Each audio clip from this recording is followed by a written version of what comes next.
On a ici une suite décroissante UN de réels qui convergent vers 0.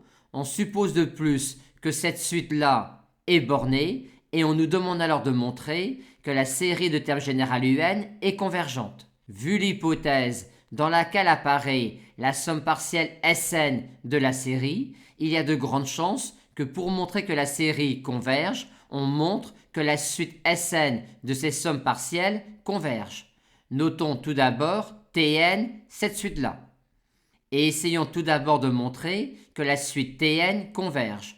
Vu que l'on sait déjà que la suite Tn est bornée, on va s'intéresser à la monotonie de la suite Tn. Et on voit alors tout de suite que la suite Tn est croissante, vu la décroissance de la suite Un.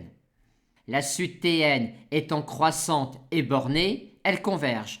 Il reste donc maintenant à montrer que la suite NUN converge pour pouvoir conclure que la suite Sn converge et que donc la série de termes générales UN converge.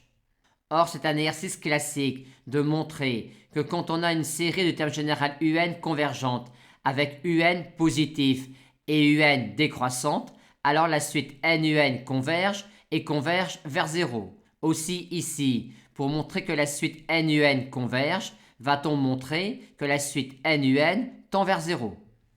Vu que l'on sait que la suite UN tend vers 0 et qu'elle est décroissante, on peut déjà dire que tous les termes UN sont positifs.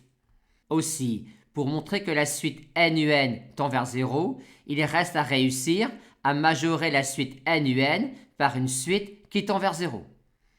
Et de quelle quantité dispose-t-on qui tend vers 0? Il y a UN qui tend vers 0, mais on n'arrivera pas à majorer NUN par du UN. Mais d'autre part, comme la suite Tn converge, si on note grand T sa limite, la suite T moins Tn tend vers 0. Mais on ne connaît pas la limite T de la suite Tn. Mais la quantité T moins Tn est la limite quand m tend vers plus infini de la quantité Tm moins Tn. L'idéal serait d'arriver à une telle inégalité en passant à la limite dans une inégalité sur Tm moins Tn quand m tend vers plus infini. Or, dans cette somme-là, tous les termes de la somme sont supérieurs ou égaux à um. On a donc cette inégalité-là, soit encore celle-là.